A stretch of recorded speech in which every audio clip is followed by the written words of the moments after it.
नमस्ते, मैं स्टीफन हूँ। इस ज्ञान यात्रा में जुड़ने के लिए धन्यवाद। आप हमारे चैनल को सब्सक्राइब और पेज को लाइक करके मदद कर सकते हैं, जिससे और लोग इस बाइबल शिक्षण मंत्रालय को खोज सकें। नोटिफिकेशन बटन दबाएं ताकि नए वीडियो पोस्ट होने पर अपडेट मिले, और आशा है आप ये वीडियो दोस्तों और परिवार के साथ साझा करेंगे।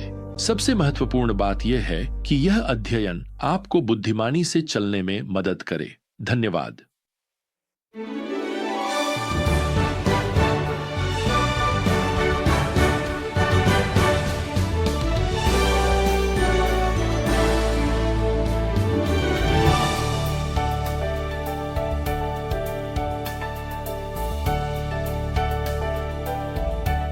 तो आज हम एक आखिरी बार प्रेरित पौलुस द्वारा फिलिप्पी की कलीसिया को लिखे गए इस छोटे से पत्र में यात्रा करने जा रहे हैं। यह कलीसिया पौलुस के लिए बहुत प्रिय थी, क्योंकि वे उनके प्रति व्यक्तिगत रूप से चिंतित थे, लेकिन वे केवल चिंता करने से आगे बढ़ गए।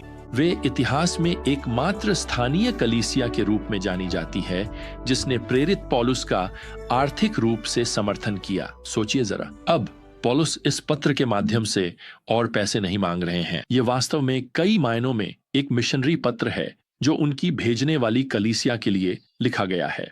यह पौलुस की ओर से फिलिप्पी की इस छोटी सभा के लिए एक धन्यवाद पत्र है। अब पौलुस ने इस छोटी कलीसिया में चिंता महसूस की है, और हमने अपने पिछले विजडम जर्नी में चौथे अध्याय की पहली 9 आयतों के माध्यम से इसे कवर किया था। पौलुस को थोड़ी असंतुष्टि भी महसूस होती है, इसलिए वे यहाँ बहुत व्यक्तिगत रूप में उस बात के बारे में लिखने जा रहे हैं जो उन्होंने जीवन में सीखी है। वह इसे एक रहस्य कहते हैं। यह संतोष का रहस्य है। अब इसी के साथ पौलुस यहाँ चौथे अध्याय की 11 और 12वीं आयतों में लिखते हैं, यह नहीं कि मैं अपनी आवश्यकता के कारण कह रहा हूँ, क्योंकि मैंने यह सीख लिया है कि मैं जिस भी स्थिति में हूँ उसमें संतुष्ट रहना है। मैं नीचा होना भी जानता हूँ और समृद्ध होना भी जानता हूँ। हर एक परिस्थिति में मैंने यह रहस्य सीख लिया है कि बहुतायत और भूख, समृद्धि और आवश्यकता का सामना कैसे करना है। अब याद रखिए प्रियजनों, जब पौलुस यह लिख रहे हैं तब वे रोमी सैनिकों द्वारा पहरे में हैं। वे घर में नजरबंद हैं। वे सीमित मात्रा में भोजन कर रहे हैं। यहाँ उनके लिए कोई घर का बना खाना नहीं है। वे अपने मित्रों से कटे हुए हैं, और यहाँ तक कि मसीह के सुसमाचार के साथ रोम पहुंचने की उनकी इच्छा भी अधूरी है। तो पौलुस ऐसी परिस्थितियों में संतोष कैसे पा सकते हैं? तो यही है वह रहस्य। वह इस पर ध्यान केंद्रित करेंगे कि उनके पास क्या है, न कि किस चीज की कमी है। तो उनके पास क्या है? उनके पास फिलिप्पियों की चिंता का ठोस प्रमाण है। उनके पास उनकी ओर से भेजा गया आर्थिक उपहार है, जिससे रोम में उनकी आवश्यकताएं पूरी हो सकें। उनके पास उनका प्रेम है। उनके पास उनकी प्रार्थना का समर्थन है, और इन सब में वे आनंदित हो रहे हैं। जब आप और मैं यह रहस्य सीख लेते हैं कि हमारे पास जो भी है उसकी सराहना करें और जहां भी हैं उसे स्वीकार करें, तो हम संतोष के साथ जीने की राह पर हैं। इसका विपरीत क्या है? असंतोष। और मैं आपको बताऊं, असंतोष से हताशा, मोहभंग और जीवन में आप जहां भी हों वहां बढ़ती असंतुष्टि जैसे फल उत्पन्न होते हैं। क्या आपने कभी ऐसे किसी व्यक्ति से मुलाकात की है जो सर्दियों में बस वसंत का इंतजार करता है, और फिर वसंत में वही व्यक्ति शायद वही परागकणों की शिकायत करता है, और खैर वह गर्मी का इंतजार नहीं कर सकता? सच तो यह है कि हम बहुत हद तक आदम और हव्वा जैसे हैं ना। हमारे पास वह सब कुछ हो सकता है जिसकी हमें जरूरत है। यह तो एक सुषपूर्ण बगीचा है, लेकिन हमेशा एक और चीज होती है जो हम चाहते हैं। अब संतोष का यह रहस्य हमारे अपने दिलों में नहीं खोजा जाता। यह, आप जानते हैं, खुद पर विश्वास करने से नहीं मिलता। संतोष तब पाया जाता है जब हम सब कुछ मसीह के नियंत्रण में छोड़ना शुरू कर देते हैं। पौलुस यही बात यहां इस अगले पद 13 में लिखते हैं। वह कहते हैं, मैं सब कुछ कर सकता हूं उस मसीह के द्वारा जो मुझे सामर्थ्य देता है। मैं मसीह के द्वारा सब कुछ कर सकता हूं। खैर, यह कहने का एक और तरीका है, मैं मसीह के बिना जो मुझ में और मेरे द्वारा जीवित है कुछ भी नहीं कर सकता। इसे इस तरह से सोचिए, अगर एल्बर्ट आइंस्टीन ने हाई स्कूल में मेरे 11वीं कक्षा के शरीर में प्रवेश कर लिया होता तो मैं अलजेब्रा आई में फेल नहीं होता, मैं तो कक्षा को पढ़ा रहा होता। अगर रेम्ब्रांट मेरे शरीर में आकर मेरी आंखों और हाथों को नियंत्रित कर लेते तो मैं करोड़ों डॉलर की कीमत वाली एक उत्कृष्ट कृति बना देता। अगर मोजार्ट मेरे शरीर में आ सकते और मैं अपने मन, उंगलियों और कल्पना का नियंत्रण उन्हें सौंप देता तो मैं बैठकर एक सिम्फनी लिख सकता था। सुनिए, संतुष्टि का रहस्य अधिक मेहनत करने में नहीं है। यह है यीशु मसीह को आमंत्रित करना कि वह आपके हाथों, कल्पना, विचारों, मन और शरीर का नियंत्रण अपने हाथ में ले लें। जब ऐसा होता है तो आप पौलुस के साथ कह सकते हैं, मैं मसीह के द्वारा सब कुछ कर सकता हूं। अब मैंने कई भले भाले विश्वासियों को सुना है जो इस पद को संदर्भ से बाहर निकालकर यह मान लेते हैं, मैं मसीह के द्वारा जो चाहूं कर सकता हूं। प्रियजनों, अगर यह सच होता तो मैं इस पद का दावा कर सकता था, तो मैं वह सिम्फनी लिख सकता था या उस उत्कृष्ट कृति को चित्रित करने की कोशिश कर सकता था।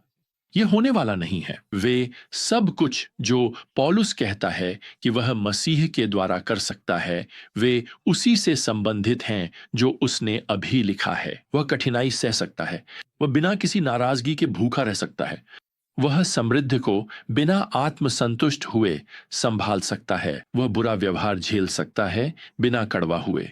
कैसे? उस रहस्य के माध्यम से जो उसने सीखा है, और वह यह है, जो कुछ भी आपके पास है उसकी सराहना करना और जहां भी आप हैं उसे स्वीकार करना जब आप मसीह की शक्ति पर निर्भर करते हैं। और मुझे आपको बताने दीजिए, अपने जीवन में संतोष के इस रहस्य को आज वास्तविक बनाने का एक बड़ा तरीका वही करना है जो पौलुस आगे करता है। वह इस पत्र के बाकी हिस्से में दूसरों का धन्यवाद करने में बिताने वाले हैं। अपने जीवन में वास्तव में यहाँ 14 से 20 तक की आयतों में हमें पौलुस की ओर से एक धन्यवाद पत्र ही मिलता है, और वह 14वीं आयत में कहता है, आपका मेरे कष्ट में सहभागी होना आपकी दयालुता थी। जो शब्द वह साझा करने के लिए इस्तेमाल करता है उसका अर्थ है मेरे साथ सहभागिता करना। तो पौलुस उनके आर्थिक उपहार, उनकी प्रार्थना समर्थन को अपने सुसमाचार सेवा में उनके साथ सहभागिता का विस्तार मानता है। इसलिए पौलुस उनके उपहार को केवल एक साधारण दान या उसके लिए थोड़े पैसे फेंकने के रूप में नहीं देखता, बल्कि यह वास्तव में उसके साथ सुसमाचार को दुनिया तक पहुंचाने में एक साझेदारी है। हर कोई चर्च में दुनिया के मिशनरी क्षेत्रों में नहीं जा सकता है ना, लेकिन हर कोई किसी को भेज सकता है, हर कोई किसी मिशनरी को दे सकता है, हर कोई उन लोगों के लिए प्रार्थना कर सकता है जो सेवा कार्य में लगे हैं। यह वास्तव में सेवा कार्य में वास्तविक साझेदारी है। और यहां पद 17 में यह अद्भुत कथन देखें। पौलुस लिखता है, मैं उपहार नहीं चाहता, यानी वित्तीय सहायता, बल्कि मैं उस फल को चाहता हूं जो तुम्हारे खाते में बढ़ता है। क्या आपने यह सुना? पौलुस कहता है कि उनकी वित्तीय और प्रार्थना सहायता चर्च की स्थापना और शिष्य बनाने में उसके फल को उनका फल बना देती है। तो देना वास्तव में निवेश करने से कम नहीं है, और इसका लाभ एक दिन तब गिना जाएगा जब हम सब प्रभु के सामने खड़े होंगे। तो यह सब कहने का मतलब है कि पौलुस उनके पैसे के पीछे नहीं है, वह वास्तव में खुश है जो कुछ वे दे रहे हैं उससे, और यह कि उनकी ओर से उसे दिया गया दान वास्तव में अंततः उन्हीं के लिए लाभकारी सिद्ध होगा। वह उन्हें याद दिलाता है कि वे अपनी वित्तीय भेंटों के द्वारा अनंत काल में निवेश कर रहे हैं, ऐसी चीज में निवेश कर रहे हैं जो हमेशा बनी रहेगी, ऐसी चीज में जो पृथ्वी के सभी साम्राज्यों से भी अधिक टिकाऊ होगी। अब इसी के साथ यहां पद 19 में पौलुस उन्हें आश्वस्त करते हैं, और मेरा परमेश्वर अपनी महिमा में मसीह यीशु के द्वारा तुम्हारी हर आवश्यकता को अपनी धन संपत्ति के अनुसार पूरी करेगा। फिलिप्पी के लोग पौलुस को पैसे दे रहे थे जबकि उनकी अपनी भी आर्थिक जरूरतें थीं, लेकिन पौलुस यहां कहते हैं कि परमेश्वर उन्हें अपनी धन संपत्ति के अनुसार देगा। अब यहां सावधान रहें, परमेश्वर की धन संपत्ति का अर्थ यह नहीं है कि आपके घर के बाहर एक नई कार खड़ी हो जाएगी। परमेश्वर की धन संपत्ति एक शाश्वत विरासत है। हमारे भविष्य के घर में अकल्पनीय आनंद है और यहां तक कि आज के जीवन में भी है। पौलुस उन्हें यह समझाने की ओर ले जा रहे थे कि जैसे ही वे दूसरों की आवश्यकताओं में निवेश करते हैं, परमेश्वर उनकी अपनी आवश्यकताओं से पूरी तरह अवगत हैं। और जब हमारे पास एक ऐसा परमेश्वर है जो हमसे प्रेम करता है और हमारी परवाह करता है, तो पौलुस यहां खुद को रोक नहीं पा रहे हैं। पद 20 में वह इस छोटे से स्तुति गीत में लिखते हैं, हमारे परमेश्वर और पिता की महिमा युगानुयुग होती रहे, आमीन। प्रियजनों, मुझे बताइए, यह एक अत्यंत संतुष्ट व्यक्ति की तरह लगता है। हम अक्सर सोचते हैं, और शायद आप 1800 के दशक में इंग्लैंड में अपने अनाथालयों के लिए जॉर्ज मुलर के बारे में जानते होंगे। एक मसीही अगुवा के रूप में वे लगातार भोजन और धन की आवश्यकता में रहते थे, और प्रभु कभी-कभी चमत्कारी रूप से उनकी आवश्यकताओं को पूरा करते थे। मुलर की एक अनजानी कहानी यह है कि वे अक्सर अपने ही पैसे से अन्य मिशनरियों का समर्थन करते थे। उन मिशनरियों में से एक का नाम हडसन टेलर था, जो चीन में मिशनरी थे।